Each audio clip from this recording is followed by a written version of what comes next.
And morning, everybody. Welcome to the Texas Real Estate Show. And here we are to talk about everything real estate. So please like, subscribe, and turn on notifications. And we're here for just general information for everybody that's interested in real estate, whether you're a buyer, a seller, or you're looking at buying a house in the future or selling a house, or you just want to know a bit more general information. And then we bring up different types of topics. Today we're going to bring up some screw-ups, to be perfectly honest, from some counties regarding permitting that have arisen recently. And I'm here with my good friend Kay. How you doing, Kay? I am good. I am enjoying the weather, so it's nice. You know, I brought an adult Lunchable for lunch today, so you're living the dream. Yeah. You're living the dream behind that computer. So anyway, we're going to talk about a few interesting points that we've had over the last week or so. And my name is Stephen Williams. I'm the host of the show. And first of all, we are going to talk about somebody going bankrupt because Dallas hasn't done the proper permitting. So roll the tape.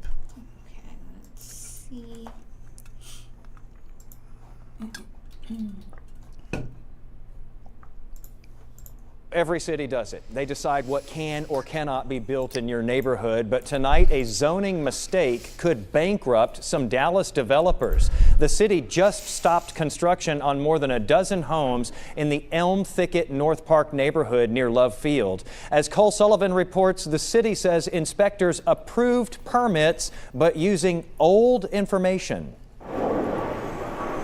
To build a home, you need a vision. It's going to look really cool. You're proud of the design. Oh yeah, it's really cool. Danny Lee's vision is a modern-looking duplex here in the Elm Thicket North Park neighborhood.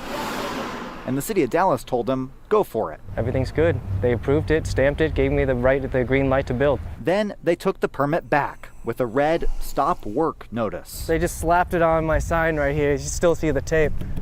He didn't know why. But here's the one that is completely out of compliance. Gus Perez did. With every new modern build with the look like a dentist office was kind of eroding and chipping away at the history of the neighborhood. A couple years back, he helped fight to get Dallas to ban the modern-looking homes here. But new ones still started popping up. And I'm looking at that, I said, this can't be right. I mean, I was on the Authorized Hearing Steering Committee. I know the restrictions. It wasn't right. The city messed up. It now says it mistakenly gave permits to nearly 24 homes that broke the new zoning rules. It says it's looking into changes to make sure a mistake like this doesn't happen again. It's the city's fault, 100%. Yeah, had they told me I couldn't build something like this, I would have never built it. He and other builders plan to appeal, which neighbors like Perez say they'll fight. There's nothing I can do. I mean, at this point, if they tell me I can't build, the bank's going to take this project. I'm going to go bankrupt after this. A mistake from the city that's costing builders big. In Dallas, I'm Cole Sullivan. Okay, I want to address a couple of points with this. First of all, I think the city should eat this. I think the city should reimburse every single one of these home builders for the cost, the total cost and their expenses of each of these homes if they want to abide by them deeds. I'm not oversold on having a deed when you've got an older area and it's historic. Some of them homes, they didn't really look that good, did they? Some of the older homes. We have an area in Houston. It's called Sunnyside, and Sunnyside is an area where people are buying land because the land is pretty cheap, and what they're doing is they're building on the lots duplexes which are being sold for maybe $500,000. It is completely revitalizing the area. Now, it's unfortunate because people who have lived in the area and their families have lived in the area for a long time. It's a well-known area and it's an extension of the medical center. Have lived in that area for such a long time. It really is a shame to see, them sort of being pushed out a little bit and, the pressure. But I will tell you that rents in the area have gone up. But these brand new houses have sprung up, and they're springing up so quickly, and it's become a very, very competitive area, one, to rent, and two, if you're an investor, to go build a house down there. But what it has done, it is revitalizing the area, and it's not costing the city anything. I'm not really a great enthusiast, is the best way to put it, of some of these. I really think it depends on these historical areas. They should be called hysterical areas, because, to be perfectly honest, some of the houses, they need to be be taken down. I think they should get revitalized, but I'm not a big fan of the modern house look. I'm not a big fan of that cookie cutter look. I like older houses. I like older style houses. Yeah. I mean, I quite like Texas City, actually, because it's all old architecture. Yeah, my friend, I saw a nice brick house near downtown, and I was like, oh, that's such a beautiful house. She's like, really? It is. I mean, that's like, very much European style, but yeah, but I think if they're going to do it, then what they need to do is there should be criteria to be built, like you said, with with brick, the different roofs and such like. But the locals, Dallas County, they really screwed up, to be perfectly honest. And here we are saying to everybody, there's not enough homes. This guy is trying to do a duplex, and that could be a house for two people. But it's obviously not in the right area. It's a shame you can't just pick it up and move it to another area, but that's not possible. So please share your comments. We'd love to hear from you. Guess that's why people are moving on to houseboats. Well, the next thing I'm going to talk about is, I read an article in the week, and it was funny. Myself and Kay, we were sort of talking about this, and it was a bay in California that some homeless people had basically, because they was kicked out from being homeless, and they tore their tents down, and they got boats and they moved out to the bay and they lived on the boats. And this has been going on for 50 years or so. And all of a sudden what's happened is, the richer people have wanted to come in, and they've been putting in places where they can what do they call it with their boats? Anchor their boats, but on these marinas. Houseboats. And they want, what's that? They're the houseboats? No, but they have marinas, and what they want to do is to bring in, so they can have these fancy marinas. Oh, yeah. And all these people that are in the middle of the bay, because it doesn't look right or doesn't look nice, they're trying to kick them out. But this is something that's sort of on the same lines, and this is, do you want to roll the tape again, Kay? This is basically a house, and where is it floating? In San Francisco. Francisco Bay. On the San Francisco Bay, that's a full-size house floating across the water. No, it's not full house, it's just full size. It looks to be a 2-story home. It has a sign on it referencing the Anchors Out community. That's a group of people living in houseboats on the bay. Our partners at the San Francisco Chronicle report officials have been trying to remove the houseboats over safety and environmental concerns, and they say the number of boats anchored in the bay has shrunk from about 400 in 2016 to about 40 last month. The site on the San Francisco Bay. Yeah. That is a And big the environmental concerns were basically sewage, that they said the levels of sewage in the area had increased.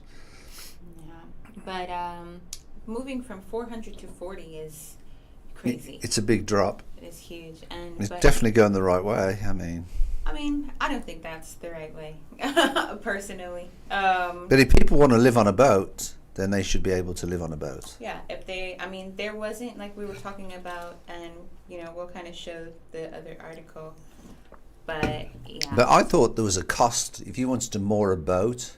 There is. I thought there was a cost. There is a cost. You do have to pay, but they probably are just there. I think that citing environmental concerns is interesting. A lot of the comments are also saying, like we can see here, it says environmental concerns, but big cargo ships, multi-million-dollar yachts, etc. Yeah, right. And everybody's like, so what about all the big party yachts that and all that other crowd? It's because you can't tax them the same. It's not about safety. It's not about environmental concerns. It's about taxes and the rich property owners on land not wanting to see the houseboats. I agree with that. That's the type of thing I agree with. And then people say non-environmental concerns. That is an absolute lie. It is because they can't tax them on land and they have no say in what goes on inside the house. All they want is money. Yeah. So all of the comments are basically on the same page, and they're saying that they don't believe that it's, you know, an environmental issue.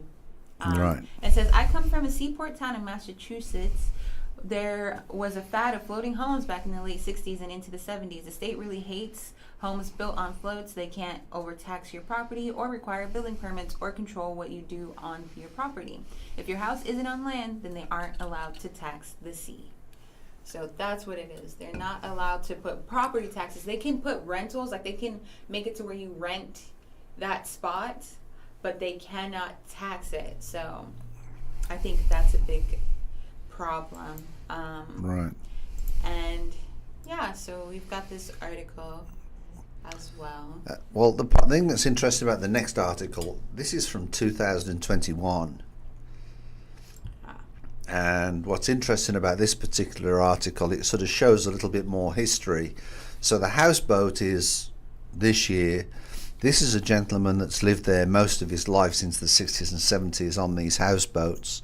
And if you go down, and you go down even more, this is a history of the same area. This is where they had the tents, and they closed them down, and that's what started. So they all moved out, you know, into the Bay Area. On the houseboats because they had nowhere to live. And then if you want to go down a little bit, okay, here we go down. So this is, and then they're destroying the houses. Right. They at one point they was destroying the boats because they wasn't moving out. So they was just going ahead and bulldozing the house, and then that's where they moved out from the side of the docks, and they moved to the middle of the bay. And then if you go down, what's interesting is go down. Here's some of the people that have lived on the bay. Yeah, and this lady says, I'm not homeless, I'm houseless. She's like, she went to she got her little house with her husband or her boat. And then one morning they woke up and it was crushed. The guy crushed it. Terrible. So that's so heartbreaking because it's, you know, all of their stuff, their entire lives are on these boats. So it's really, really sad. This is the last of a dying breed. Because I remember I lived in California. I have seen people live on their houseboats. I've known people who live. First of all, I mean, you have to have some tenacity to live there anyway because it smells horrible. Like, you know, it smells like... What, in the bay? Yeah, because it just smells like fish. So, yeah, but I've seen, you know, people would go out and feed the seals, you know. And so it's really heartbreaking because also, I know this sounds really bad, but a lot of these people aren't having kids, so just let them have their retirement years. They don't have very much longer. Just hold on a minute, but this is basically what's happening now. All these marinas are popping up. And that's what a lot of people are now saying that why this is, because what they're doing is people with better incomes and, you know, want these marinas. So yeah, it's a bit sad. It really is. Yeah, it is. It's very sad, but yeah. So yeah, if you just let them live out their times, you know, most of these people are in their 70s, you know, 80s. Just let them have their last few retirement years on their boats, and then you can crush them. But I think that it's it's insulting, I think, for people, you know, kind of like with the video that we saw. It's very insulting for them to say that, oh, it's environmental concerns and things like that, when the environmental concerns weren't an issue until the wealthy people wanted to be able to come. They wanted their spot. And I agree. Yachts. So I think that it sucks, and the way that they're kind of spinning the story Absolutely. is heartbreaking. Couldn't agree more. So, And the next thing we're going to talk about is, you know, our hearts still go out to the people in Florida after Helene and also Milton. A lot of problems, and now we get to the cleanup phase. And I was looking at videos yesterday where the rocks that was out there as the breaks to break, so when the sea comes in, it breaks, it hits the rocks, and the rocks are supposed to break that flow that comes in. The rocks were actually pushed all the way back into people's houses. So now on people's houses, basically their houses have been bulldozed by these big rocks that was on the, you know, the coast, and we're talking maybe 30 yards from where the rocks were to where the houses were on the coast. So we have this video, and this is just somebody that decided, you know, they've got time now. The roads are a little bit more clear and things are sort of getting back to normal. Now people are getting back to their houses, and this is the sort of damage that they're getting back to. Roll the tape, Kay. So I'm glad we went to my sister's house. This is what we came back to. The house is flooded.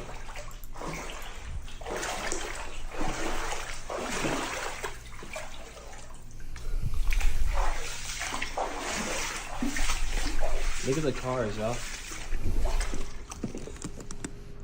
No.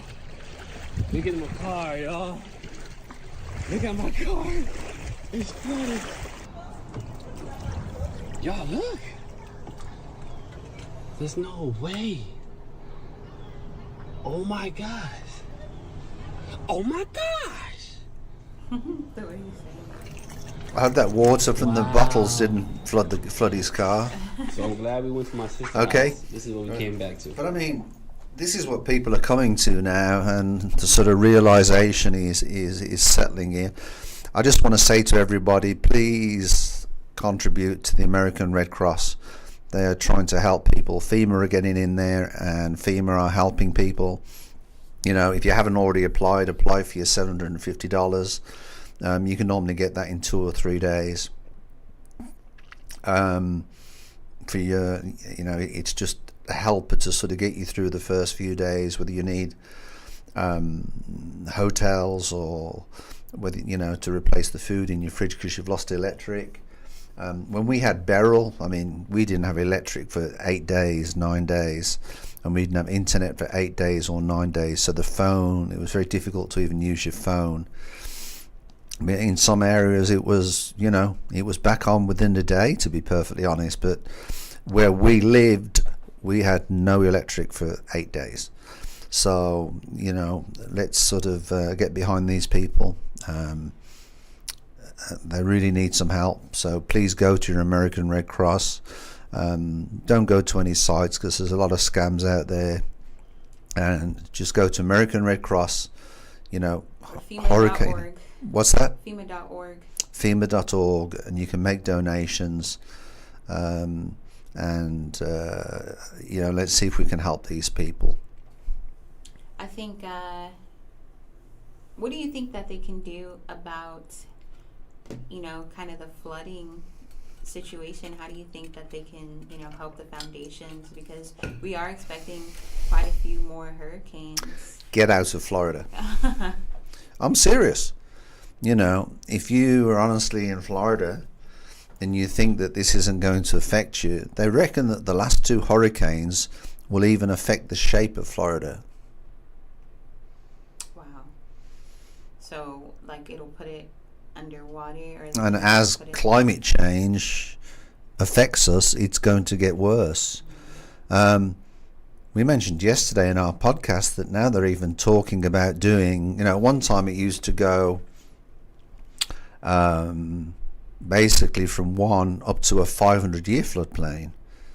Now they're looking at doing in you can do different aspects, but doing from a 1 to a 1,000 year floodplain, because the floods and the hurricanes are getting stronger, and they're getting, you know, longer. I mean, Milton was the length of Florida. You know, and Florida is one of the biggest states in America. And then you've got hurricanes going on the opposite side of the world, on, you know, China, Japan, Philippines. Have we had a hurricane over on California's side this year? We haven't, have we? We don't get hurricanes in California. Well, you but- do. But they There's don't El affect- Nino, and there's another one. El Nino is they don't affect California. It doesn't. No, not. I thought there was a few over in California that they've had in the past. We get mudslides. Yeah. And wildfires. Wildfires, mudslides, earthquakes. You get everything but hurricanes and tornadoes affecting. Yeah. But anyway, you know, dip into your pockets a little bit, even if it's $5, and just go to American Red Cross and make a donation. And so now we have just a conversation about mortgage rates, and how the rate cuts have kind of affected everything. So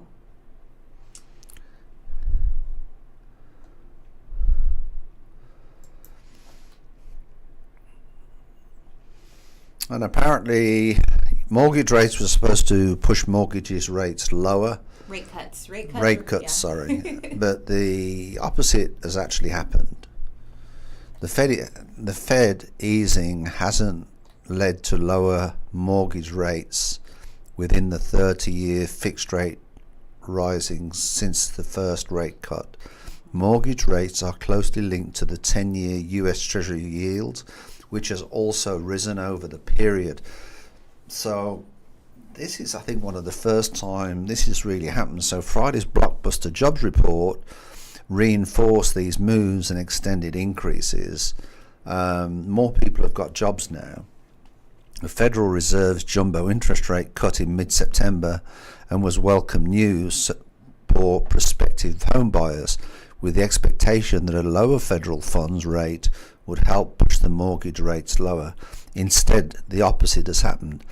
I still feel that the mortgage rate will be lowered just a little bit more, maybe 25 basis points. And I think that will be, you know, basically, I'm hoping, you know, the end of October or sometime in November. Since Fed Chair Jerome Powell lowered interest rates by 50 basis points on September 18th, the average 30-year fixed mortgage rate has actually moved higher, not lower. So it's gone the opposite way. We need to get a mortgage loan officer in here to basically explain that, to be perfectly honest. We have a loan officer that we have on site, and she was here this morning, but unfortunately she's been enjoying herself in Spain and she wasn't able to make the podcast this morning. So, but basically we'll get her in here next week and she can basically explain that to us. But according to data from Mortgage News Daily, the average 30-year fixed mortgage rate has jumped about 47 points since the Fed rate cut to 6.62% from 6.15. Just to put things into perspective, I actually bought a house. It was an investment property, which is normally a higher interest rate, and that was a 9.75%, which was the beginning of 2023.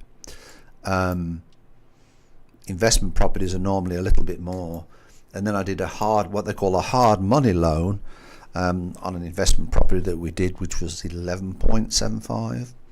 So, you know, them rates are normally higher, but if you're a regular home buyer, I think you should be able to get something. I would have said around 5.5 or 7.5%. But what I'll tell you is, don't worry about the interest rate. Just make sure that it's an affordable, within your budget lines. because you'll find that the longer you pay the mortgage, the first 2 or 3 years it can be tough, and then the first 2 or 3 years it'll be tough, but as you gradually get into it, it'll get easier, because it's not just a case of paying the mortgage. You've got maintenance, you've got repairs. You better be good at doing the grass, because if not, you've got to pay somebody to do the grass. But anyway, I think this part of the article was really interesting, for an article from Unusual Wales, and it says, meanwhile, lower mortgage rates in certain markets are actually pushing home prices higher. Redfin reports that home prices increased by 6.7% year over year in August 2023, surpassing the 4.2% nationwide growth. As mortgage rates dropped, more buyers entered the market, creating a surge in demand that outpaced the available supply, leading to price increases. So, speaking of what you said, what have I said in the past? Yeah. So speaking of, it's supply and demand. It's a revolving problem. When the interest rates drop, at the moment, people are waiting for interest rates to drop. So what happens? Inventory increases. As soon as the interest rates drop, then there's more buyers come to the market, and they snap them houses up. And they normally pay above marketing price for the house. And it's, to me, I think you're better off buying with the interest rates a little bit higher, having less competition so you can negotiate more from your seller. You might be able to get money for your closing costs. You might be able to get money for, in lieu of repairs. Which basically means if there's something wrong with the house, that they'll give you maybe a little bit of cash towards the repairs that need to be done, and it gives you more negotiating power, which is, in layman's term, leverage. But it's we're 2.5 million houses short of where we should be. Some people say we're 3 million. Anyway, anything else you want to talk about today, Kay? Not at all. Okay, guys, please like, subscribe, and turn on notifications. We'd love to hear from you. Please post your comments in the chat. If there's anything you'd like to talk about regarding the real estate industry, or any questions that you have, or any topics in real estate that you'd like us to talk about, please post in the chat. We'd love to hear it from you. Please like, subscribe, and turn on notifications. My name is Steve Williams from Century 21 Olympian. You can find us on Google. We're based in Houston, Texas. If you want to buy a house or sell a house anywhere in the US, just contact me and I'll put you in contact with a great agent from Century 21. Please like, subscribe, turn on notifications. So from Stephen Williams, it's bye for now. And from Kay Johnson,